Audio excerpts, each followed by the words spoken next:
Hello viewers, আসসালামু আলাইকুম। Welcome back to my channel. আজকে আবারও সবাইকে স্বাগতম জানাচ্ছি আমার নতুন আরও একটি রেসিপি দেখার জন্য। শীতের পিঠাপুলির আজকের আয়োজনে তৈরি করে দেখাবো চুষি পিঠা বা চুই পিঠার রেসিপি। কিভাবে মাত্র 5 মিনিটে সবচেয়ে সহজে ঝাঁঝরির সাহায্যে চুষি পিঠা তৈরি করা যায় সেই রেসিপিটি শেয়ার করব। হাতে কাটার ঝামেলার কারণে অনেকেই এই চুষি পিঠাগুলো বানাতে চান না।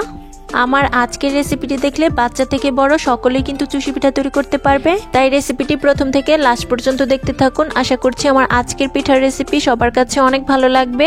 ভালো লাগলে প্লিজ একটি লাইক দিয়ে চ্যানেলটিকে সাবস্ক্রাইব করে দিবেন আর পাশে থাকা বেল আইকনটি প্রেস করে দিতে পারেন যেন পরবর্তী ভিডিও নোটিফিকেশন সবার আগে পৌঁছে যায়। তাহলে চলুন দেখে নেওয়া যাক আজকের চুষি পিঠাগুলো আমি কিভাবে তৈরি করছি। পিঠা তৈরি করার জন্য ফার্স্টে আমাদের একটা ডো তৈরি করতে হবে। তার জন্য এখানে দেখুন চুলায় একটা কড়াই বসিয়ে দিয়েছি। এখন এর মধ্যে আমি দিয়ে দিচ্ছি 1 কাপ পরিমাণ পানি। তারপর এখানে আমি অ্যাড করে দিচ্ছি 1/4 চা চামচ লবণ। আপনারা চাইলে কিন্তু এখানে পানির পরিবর্তে দুধ দিয়েও পিঠার জন্য ডোটাকে তৈরি করে নিতে পারেন। এখন আমি একটা হাতের সাহায্যে পানির সাথে লবণটাকে খুব ভালোভাবে মিশিয়ে নিচ্ছি। দেখতেই পাচ্ছেন অনবরত নেড়েচেড়ে পানির সাথে লবণটাকে খুব ভালোভাবে মিশিয়ে নিয়েছি। এখন এই পানিটা খুব ভালোভাবে ফুটে ওঠা পর্যন্ত অপেক্ষা করব। বন্ধুরা দেখতেই পাচ্ছেন পানিটা খুব ভালোভাবে ফুটে উঠেছে। এখন আমি এখানে অ্যাড করে দিচ্ছি 1 কাপ পরিমাণ চালের আটা। আজকের পিঠা তৈরি করার জন্য আমি এখানে শুকনো চালের আটা নিয়েছি। আপনারা চাইলে চালটাকে ভিজিয়ে রেখে গুঁড়া করে তারপর পিঠার জন্য ডো তৈরি করে নিতে পারেন, কোনো সমস্যা নেই। এখন আমাদের একটা হাতার সাহায্যে অনবরত নেড়েচেড়ে পিঠার জন্য একটা ডো তৈরি করে নিতে হবে। বন্ধুরা আমার আজকের পদ্ধতিতে একদিন চুষি পিঠা তৈরি করে দেখতে পারেন। এই চুষি পিঠাগুলো খেতে এত বেশি মজার হয়, মুখে দিলেই কিন্তু মিলিয়ে যাবে। বাসায় একদিন না ট্রাই করলে কিন্তু এই পিঠার স্বাদ বুঝতেই পারবেন না। তাই বলবো অবশ্যই একদিন বাসায় এই পিঠাগুলো তৈরি করে দেখতে পারেন। বন্ধুরা যারা আমার এই ভিডিওটি দেখছেন প্লিজ একটি লাইক দিয়ে চ্যানেলটিকে সাবস্ক্রাইব করে দিবেন। আর যারা পেজ থেকে দেখছেন প্লিজ একটি ফলো দিয়ে দিবেন। আর আমার অনেক বন্ধুরাই আছেন যারা ভিডিও দেখেন কিন্তু লাইক দিতে ভুলে যান, প্লিজ একটি লাইক দিয়ে দিবেন। দেখতেই পাচ্ছেন আমি অনবরত নেড়েচেড়ে পিঠার জন্য ডোটাকে তৈরি করে নিয়েছি। এখন আমরা চুলার জালটাকে বন্ধ করে দিব আর এই ডোটাকে অন্য একটা পাত্রে তুলে নিব। তার জন্য এখানে দেখুন একটা মিক্সিং বোল নিয়েছি আর এটার মধ্যে আমরা এই ডোটাকে তুলে নিচ্ছি। ডোটা এখন অনেকটাই গরম রয়েছে। হালকা ঠান্ডা হয়ে যাওয়ার পর আমরা পিঠার জন্য এই ডোটাকে খুব ভালোভাবে মথে নিব। তবে খুব বেশি কিন্তু ঠান্ডা করা যাবে না, তাহলে কিন্তু পিঠার জন্য ডোটা খুব ভালোভাবে তৈরি করা যাবে না। 3 থেকে 4 মিনিট পর আমি ডোটাকে খুব ভালোভাবে হাত দিয়ে মথে নিচ্ছি। আর এই ডোটাকে আমাদের খুব ভালোভাবে মথে মসৃণভাবে পিঠার জন্য তৈরি করে নিতে হবে। বন্ধুরা হাতে কাটার ঝামেলার কারণে কিন্তু অনেকে এই পিঠাগুলো তৈরি করতে চান না। আজকে আমি ইউনিক একটা পদ্ধতিতে চুষি পিঠাগুলো তৈরি করে দেখাবো। আর এই পদ্ধতিটি যদি জানা থাকে তাহলে কিন্তু খুব সহজে যে কোনো সময় যে কেউ চুষি পিঠা তৈরি করে নিতে পারবেন। তাই বলবো ভিডিওটি প্রথম থেকে লাস্ট পর্যন্ত দেখতে থাকুন। টেনে দেখলে কিন্তু ভিডিওটি কিছুই বুঝতে পারবেন না। হাত দিয়ে ডোটা মথার সময় যদি হাতে লেগে আসে তাহলে অল্প পরিমাণ তেল লাগিয়ে নিতে পারেন। এতে করে পিঠার জন্য ডোটা মসৃণভাবে তৈরি হবে আর হাতেও লেগে আসবে না। দেখতেই পাচ্ছেন আমি অল্প পরিমাণ হাতে তেল লাগিয়ে ডোটাকে খুব ভালোভাবে মথে নিচ্ছি। বন্ধুরা আমি 5 থেকে 7 মিনিট ডোটাকে খুব ভালোভাবে মথে নিয়েছি। চুষি পিঠা তৈরি করার জন্য ডোটা আমাদের পারফেক্টভাবে তৈরি করা হয়ে গিয়েছে। এখন আমরা চুষি পিঠা তৈরি করতে চলে যাব। ফার্স্টে এই ডোটা আমরা একটা বোর্ডের উপর নিয়ে নিচ্ছি। প্রথমে আমি আমাদের মা চাচিরা যেভাবে চুষি পিঠা তৈরি করে সেভাবে আমি তৈরি করে দেখাবো। দেখতেই পাচ্ছেন ছোট্ট একটা লেচি কেটে নেওয়া হয়ে গিয়েছে। এখন আমি এই লেচিটাকে বোর্ডের উপর আবারও নিয়ে কিছুক্ষণ মথে গোল শেপ দিয়ে দিব। গোল শেপ দেওয়া হয়ে গেলে এখন আমি 2 হাতের তালুর সাহায্যে এটাকে লম্বা একটা লেচি শেপ দিয়ে দিব। বন্ধুরা শীতের এই সিজনটাতে চুষি পিঠা খায় না এমন মানুষ কিন্তু নেই বললেই চলে। কেউ যদি প্রথম এই পিঠার রেসিপিটা দেখে থাকেন অবশ্যই কিন্তু এই পিঠাগুলো তৈরি করে দেখতে পারেন। বন্ধুরা দেখতেই পাচ্ছেন আমার কিন্তু বড় একটা লেচি তৈরি করা হয়ে গিয়েছে।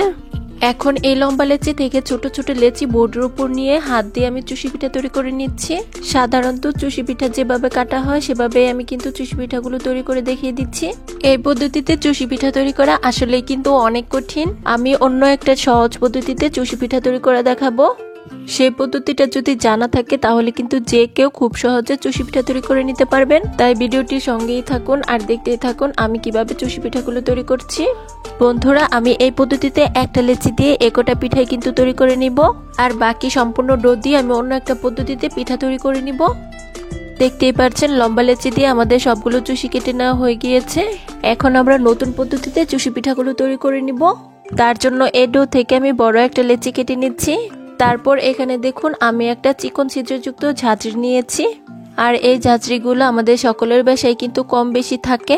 এখন এই ঝাঁঝরিটার উপর আমি অল্প পরিমাণ লেচি নিয়ে নিচ্ছি। তারপর আলতো হাতে আমাদের প্রেস করে নিতে হবে। কিছুক্ষণ আলতো হাতে ঘষে নিলেই কিন্তু দেখা যাবে নিচ দিয়ে কি সুন্দর পিঠা বের হয়ে আসছে। নতুন এই পদ্ধতিতে চুষি পিঠা তৈরি করে নিলে কিন্তু একসঙ্গে অনেকগুলো চুষি পিঠা তৈরি করে নেওয়া যায়। বন্ধুরা, শীতে কিন্তু পিঠা খাওয়ার মজাই আলাদা। চারিদিকে শীতের পিঠা খাওয়ার ধুম পড়ে গিয়েছে। আর শীতের পিঠাগুলোর মধ্যে সবচেয়ে জনপ্রিয় কিন্তু এই দুধে ভেজানো চুষি পিঠা। বন্ধুরা, দেখতেই পাচ্ছেন আমি হাত দিয়ে ঘষে ঘষে খুব সহজেই কিন্তু চুষি পিঠাগুলো তৈরি করে নিচ্ছি। আর দেখুন কি সুন্দর পিঠা হয়ে গিয়েছে। আপনারা চাইলে কিন্তু এভাবে চুষি পিঠাগুলো দুধের মধ্যে দিয়ে রান্না করে নিতে পারেন।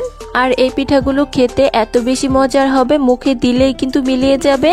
আবার চাইলে 2 হাতের তালুতে রেখে আলতো হাতে প্রেস করে চুষি পিঠার মতো তৈরি করে নিতে পারেন। দেখুন বন্ধুরা, এখন কিন্তু এই চুষি পিঠাগুলো তৈরি করা একদমই সহজ হয়ে যাচ্ছে। অল্প পরিমাণ পিঠা হাতের তালুতে নিয়ে একটু ঘুরিয়ে নিলেই কিন্তু পিঠা হয়ে যাচ্ছে। বন্ধুরা, আমি বাকি সবগুলো পিঠা এভাবেই তৈরি করে নিব আজকে। বন্ধুরা, আবারও বলছি, যারা আমার এই ভিডিওটি দেখছেন প্লিজ একটি লাইক দিয়ে চ্যানেলটিকে সাবস্ক্রাইব করে দিবেন। আর যারা পেজ থেকে দেখছেন প্লিজ একটি ফলো দিয়ে দিবেন। আর আমার অনেক বন্ধুরাই আছেন যারা ভিডিও দেখেন কিন্তু লাইক দিতে ভুলে যান, প্লিজ একটি লাইক দিয়ে দিবেন। বন্ধুরা, দেখতেই পাচ্ছেন আমি হাত দিয়ে পিঠাগুলো তৈরি করে নিচ্ছি। আর অল্প সময়ে খুব সহজে ঝটপটি কিন্তু পিঠাগুলো এখন তৈরি করে নেওয়া যাচ্ছে। বন্ধুরা, একইভাবে বাকি সবগুলো পিঠা আমি ঝাঁঝরির সাহায্যে এইভাবেই তৈরি করে নিব। সবগুলো পিঠা বানানো ভিডিওতে দেখালে তাহলে কিন্তু ভিডিওটা অনেক বেশি লং হয়ে যাবে। আর বড় ভিডিও কিন্তু অনেকেই দেখতে চান না, তাই আমি বাকি পিঠাগুলো অফ স্ক্রিনে তৈরি করে নিব। পিঠাগুলো বানানো হয়ে গেলে আমি আপনাদেরকে দেখিয়ে দিব। বন্ধুরা, দেখুন সবগুলো পিঠা আমার তৈরি করা হয়ে গিয়েছে। আর দেখুন পিঠাগুলো দেখতে কি অসম্ভব সুন্দর হয়েছে। এখন আমরা পিঠাগুলো রান্না করতে চলে যাব। তার জন্য এখানে দেখুন চুলা আবারও একটা প্যান বসিয়ে দিয়েছি। এখন এই প্যানটার মধ্যে নিয়ে নিচ্ছি 3 কাপ পরিমাণ গরুর দুধ। আমি এই দুধটাকে আগেই খুব ভালোভাবে জাল করে ঘন করে নিয়েছি। দুধ প্যানের মধ্যে নিয়ে নেওয়া হয়ে গেলে এখন আমি এখানে অ্যাড করে দিচ্ছি 2টা এলাচ। আর সাথে অ্যাড করে দিচ্ছি একটি তেজপাতা। তেজপাতাটাকে আমি মাঝখান দিয়ে কেটে দিয়েছি। আর এলাচের মুখটাও কিন্তু আমি ফাটিয়ে দিয়েছি যেন এলাচের সুঘ্রাণটা বের হতে পারে। আর সাথে অ্যাড করে দিচ্ছি 1/4 চা চামচ লবণ। মিষ্টি খাবারে যারা লবণ পছন্দ করেন না তারা কিন্তু এই স্টেপটা স্কিপ করতে পারেন। এখন একটা হাতার সাহায্যে নেড়ে চেড়ে লবণটাকে দুধের সাথে মিশিয়ে নিচ্ছি। যেহেতু আমরা এই দুধটাকে আগেই খুব ভালোভাবে জাল করে নিয়েছি, এখন শুধু ফুটে ওঠা পর্যন্ত অপেক্ষা করব। বন্ধুরা, চুষি পিঠা রান্না করার সময় এভাবে অল্প পরিমাণ এলাচ আর তেজপাতা দিয়ে দেখতে পারেন। এতে করে পিঠার মধ্যে খুব সুন্দর একটা ফ্লেভার আসা আর পিঠাগুলো খেতেও কিন্তু অনেক ভালো লাগে। দেখতেই পাচ্ছেন নেড়ে চেড়ে লবণটাকে দুধের সাথে মিশিয়ে নিয়েছি। আর বন্ধুরা, দেখুন দুধটা কিন্তু আমাদের খুব ভালোভাবে ফুটে উঠেছে। এখন আমি আবারও হাতার সাহায্যে দুধটাকে কিছুক্ষণ নেড়ে চেড়ে নিচ্ছি। আমি 1 মিনিটের মতো দুধটাকে আবারও নেড়ে চেড়ে জাল করে নিয়েছিলাম। এখন এই দুধটার মধ্যে অ্যাড করে দিচ্ছি 1/4 কাপ চিনি। আমি আজকে চুষি পিঠাতে গুড় আর দুধ দুটোই অ্যাড করব। ফার্স্টে আমি চিনি অ্যাড করছি, পরবর্তীতে আমি গুড়টাকে অ্যাড করব। মিষ্টির পরিমাণটা যার যার স্বাদ অনুযায়ী দেওয়া যাবে, অর্থাৎ যে যেরকম মিষ্টি খেতে পছন্দ করেন ঠিক তেমনটাই দিয়ে নেবেন। আপনারা চাইলে কিন্তু গুড় বা চিনি যে কোনো একটা দিয়েও পিঠাগুলো রান্না করতে পারেন, কোনো সমস্যা নেই। এখন আমি আবারও একটা হাতার সাহায্যে নেড়ে চেড়ে দুধের সাথে চিনিটাকে মিশিয়ে নিচ্ছি। চিনি নেড়ে চেড়ে দুধের সাথে মেশানো হয়ে গেলে এখন আমরা দুধটাকে আরো 2 মিনিটের মতো জাল করে নিব। বন্ধুরা, দেখতেই পাচ্ছেন চিনিটা কিন্তু গলে গিয়ে দুধটা আবারও খুব ভালোভাবে ফুটে উঠেছে। এখন আমাদের দুধের মধ্যে চুষি পিঠাগুলো অ্যাড করে দিতে হবে। তার জন্য এখানে দেখুন একে একে পিঠাগুলো আমি দুধের মধ্যে অ্যাড করে দিচ্ছি। বন্ধুরা, দেখতেই পাচ্ছেন সবগুলো চুষি পিঠা আমার দুধের মধ্যে অ্যাড করে দেওয়া হয়ে গিয়েছে। এখন আমি একটা হাতার সাহায্যে আলতো হাতে চুষি পিঠাটাকে দুধের সাথে নেড়ে চেড়ে নিচ্ছি। এই পর্যায়ে কিন্তু পিঠাগুলো খুব বেশি নাড়ানাড়ি করা যাবে না, তা না হলে কিন্তু পিঠাগুলো ভেঙে যাওয়ার সম্ভাবনা থাকবে। দেখতেই পাচ্ছেন বন্ধুরা, আমি আলতো হাতে হাতার সাহায্যে পিঠাগুলোকে একটু নাড়াচাড়া করে নিয়েছি। এখন আমরা এই পিঠাগুলোকে 5 থেকে 7 মিনিট মিডিয়াম হিটে রান্না করে নিব। আর এই সময়ের মধ্যেই কিন্তু পিঠাগুলো আমাদের খুব ভালোভাবে সিদ্ধ হয়ে যাবে। ফিরে এলাম 5 মিনিট পর। বন্ধুরা, দেখতেই পাচ্ছেন পিঠাগুলোর কিন্তু কালারটা চেঞ্জ হয়ে গিয়েছে। আর পিঠাগুলো কিন্তু আমাদের খুব ভালোভাবে দুধের মধ্যে রান্না করা হয়ে গিয়েছে।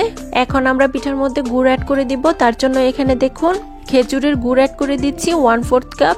এখন একটা হাতার সাহায্যে গুড়টাকে নেড়ে চেড়ে পিঠার সাথে মিশিয়ে নিচ্ছি। গুড়টা প্রথমে অ্যাড করলে অনেক সময় দুধটা কিন্তু ফেটে যাওয়ার সম্ভাবনা থাকে, তাই আমি পিঠাগুলো চুলা থেকে নামানোর পূর্ব মুহূর্তে গুড়টাকে অ্যাড করে দিচ্ছি। নেড়ে চেড়ে গুড়টাকে দুধের সাথে মেশানো হয়ে গেলে এখন আমি এখানে অ্যাড করে দিচ্ছি কিছুটা পরিমাণ নারকেল। এখন আবারও একটা হাতের সাহায্যে নেড়ে চেড়ে পিঠার সাথে নারকেলটাকে মিশিয়ে নিচ্ছি। আর এরই মধ্যেই কিন্তু আমাদের চুষি পিঠাটা রান্না করা হয়ে গিয়েছে। এ পর্যায়ে দুধটা পাতলা মনে হতে পারে, কিন্তু চুলা থেকে নামানোর পরে কিন্তু দুধটা অনেক বেশি ঘন হয়ে যাবে। এখন আমরা চুলার জালটাকে বন্ধ করে দিব আর এই চুষি পিঠাটাকে আমরা পরিবেশন করে আপনাদের মাঝে দেখিয়ে দিব। তার জন্য এখানে দেখুন একটা ছোট্ট বাটি নিয়েছি আর এর মধ্যে আমি পিঠাটাকে পরিবেশন করে নিচ্ছি। বন্ধুরা, এই চুষি পিঠাগুলো খেতে এত বেশি মজার হয়েছিল যে চুলা থেকে নামানো মাত্রই কিন্তু পুড়িয়ে গিয়েছে। দেখুন বন্ধুরা, পিঠাগুলো দেখতে কি অসম্ভব লোভনীয় হয়েছে। পিঠাগুলো শুধু দেখতেই লোভনীয় নয়, খেতেও কিন্তু হয়েছে অনেক সুস্বাদু। বন্ধুরা, একদমই কম সময়ে ঝটপট নতুন একটা পদ্ধতিতে চুষি পিঠা তৈরি করে দেখিয়েছি। এই ভিডিওটি দেখে থাকলে বাচ্চা থেকে বড় যে কেউ কিন্তু খুব সহজে চুষি পিঠা তৈরি করে নিতে পারবে। আশা করছি আমার আজকের ইউনিক পদ্ধতিতে চুষি পিঠা তৈরির রেসিপি আপনাদের কাছে অনেক ভালো লেগেছে। রেসিপি ভালো লাগলে চ্যানেল সাবস্ক্রাইব করে সাথে থাকবেন। আর যারা ফেসবুক পেজ থেকে দেখছেন প্লিজ একটি ফলো দিয়ে দিবেন। সবাই অনেক বেশি ভালো থাকবেন। দেখা হবে অন্য কোনো ভিডিওতে। ধন্যবাদ সবাইকে। আল্লাহ হাফিজ।